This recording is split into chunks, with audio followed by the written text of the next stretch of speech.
জৈতুন নামক পর্বতের পার্শ্বস্থ বৈঠকি ও বৈঠনিয়ান নিকটবর্তী হইলেন, তখন তিনি দুইজন শিষ্যকে পাঠাইয়া দিলেন, বলিলেন, ওই সম্মুখস্থ গ্রামে যাও, তথায় প্রবেশ করিবা মাত্র একটি গর্ধব শাবক বাঁধা দেখিতে পাইবে, যাহাতে কোনো মানুষ কখনো বসে না, সেটি খুলিয়া আন।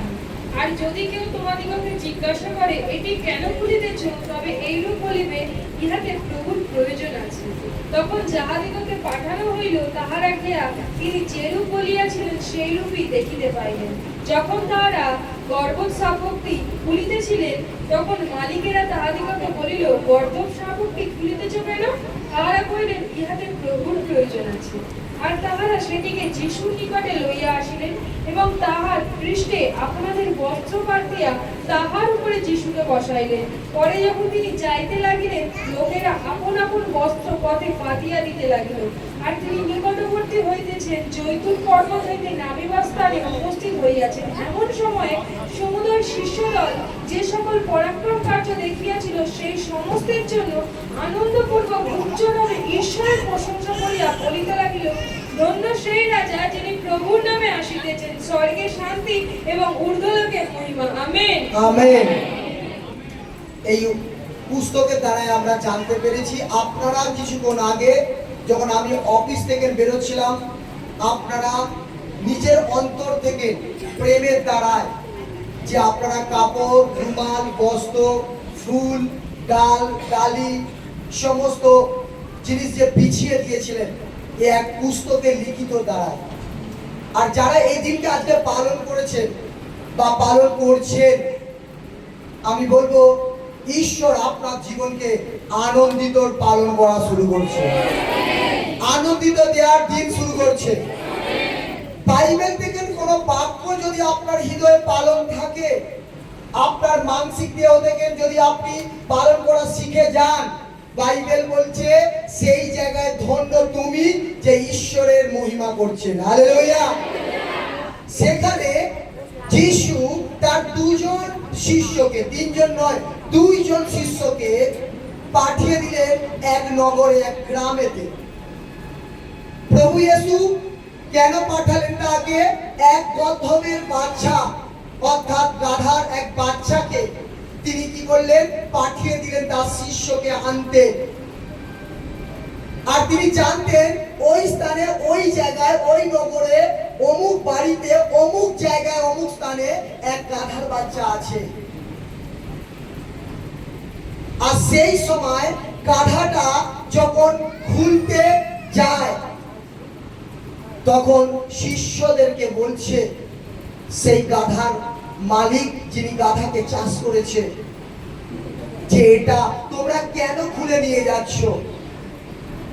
প্রভু কিন্তু তার আগে তার শিষ্যকে বলেছিল, যদি কেউ তোমাকে গাধাটার কথায় জিজ্ঞাসা করে কোথায় নিয়ে যাচ্ছ, তুমি বেশি কথা কিছু বলবে না, শুধু একটা কথা বলবে, প্রভুর প্রয়োজন আছে। আর সেই সময় শিষ্যরা যখন গাধাকে যখন বাঁধা ছিল, বাচ্চা এক গাধা শাবক, অর্থাৎ বাচ্চা যখন বাঁধা ছিল, তার খোঁটা থেকে যখন দড়িতে খুলছে, সেই সময় সেই গাধার মালিক যিনি গাধা পুষেছিল, শিষ্যদেরকে বলছিল যে এটাকে কোথায় নিয়ে যাচ্ছ? আর তিনি বললেন, আমার প্রভুর প্রয়োজন আছে।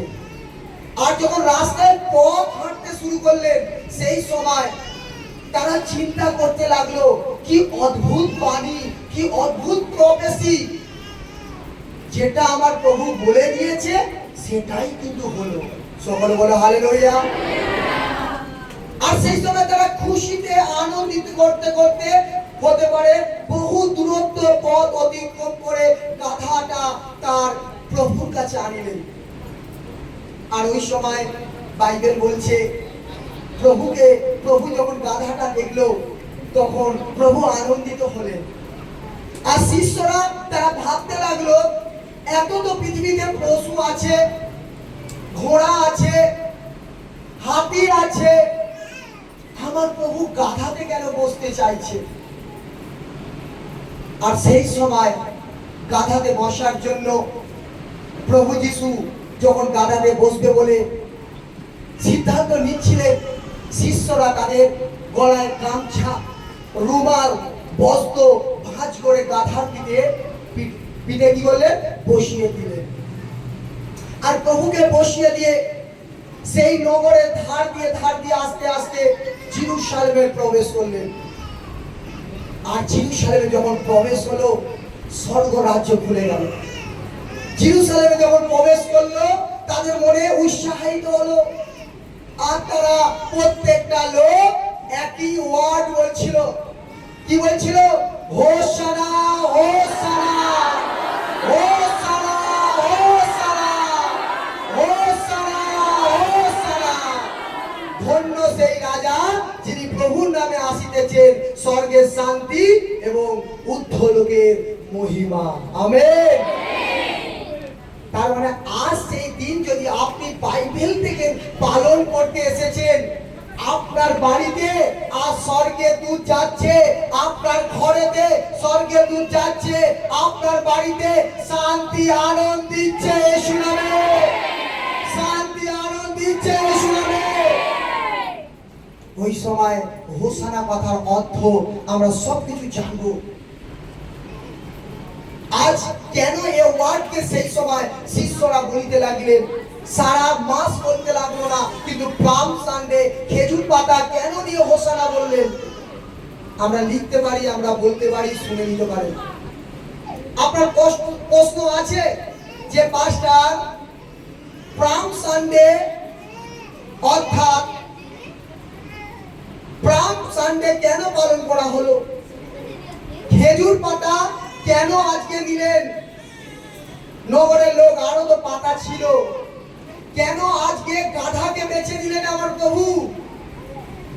আরো তো পশু ছিল, কেন প্রভু চলাকালীন তার চাদর অর্থাৎ আমাদের চাদর, আমাদের গায়ের গামছা, রুমাল, কাপড় বিছিয়ে দিলেন? সকলে বলে হালেলুয়া। যদি আপনি বাইবেল দেখেন, সবকিছু এই বাইবেলের দ্বারাই লেখা আছে। আপনার প্রশ্ন, পাঁচটার খেজুর পাতা সেই দিন কেন লোক ব্যবহার করলো? সেই দিনে খেজুর পাতা, কি পাতা? খেজুর পাতা ঈশ্বরের শান্তির প্রতীক ছিল। তখনকার যুগে মানুষের হাতে খেজুর পাতা মানে শান্তির পাতা। আজ আপনাদের কাছে কতজনের কাছে খেজুর পাতা আছে? আছে? এই পাতা তখনকার মানুষ জানতো, আমার হাতে আছে মানে আমার প্রভু আসছে, আর অর্থাৎ শান্তি নিয়ে আসছে।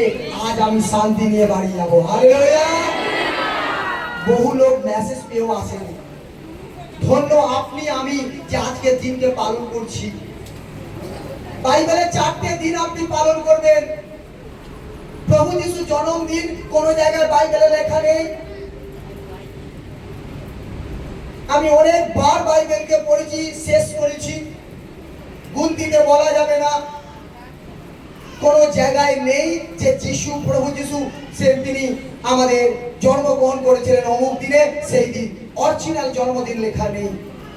কিন্তু আমরা প্রত্যেকে আমরা জানি ডিসেম্বরে কত তারিখে? হ্যাঁ, সব স্কুল কলেজ সব ছুটি থাকে। বাইবেলে কোন জায়গায় যদি লেখা থাকে 25 তারিখে আমার প্রভু জন্মগ্রহণ করেছেন, আমাকে দেখাতে পারেন আপনি, আমি আমার চক্ষু খুলে যেতে পারে। কোন জায়গায় লেখা নেই। কেন বলুন তো? আমার বাবা আমাকে যখন জন্ম দিয়েছে, আমার বাবা সেই ডেটটাকে ভালোভাবে বেঁধে রেখে দিয়েছে, যেটা জন্ম সার্টিফিকেট। যিনি সবার বাবা, তার জন্মদিন কে দেখেছে? সকলে বলো হালেলুয়া। তাই বাইবেল সত্য। বাইবেলের একটা ওয়ার্ড আছে, বাইবেল সত্য। বাইবেলের কথাটাই একটা